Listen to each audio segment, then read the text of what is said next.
Hi guys! Good morning!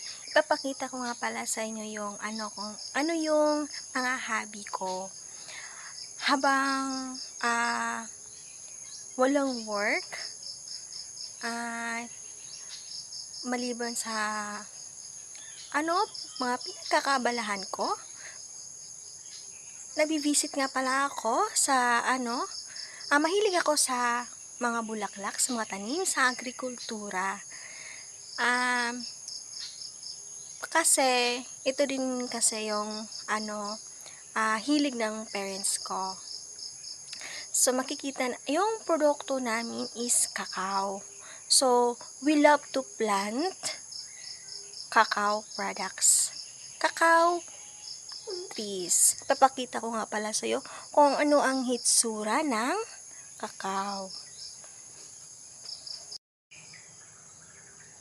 Hi, ito nga pala yung hitsura o dahon ng ating kakao.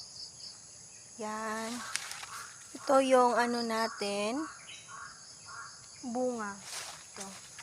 Pakita ko sa inyo ha, kung ano yung kakao natin.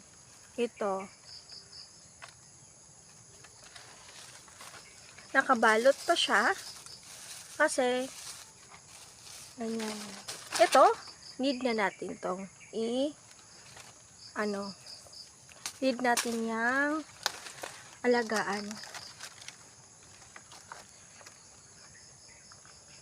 Minsan nga lang ito, kailangan din nating i-spray ng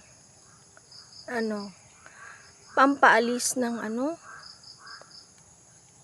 ganyan, mga insekto.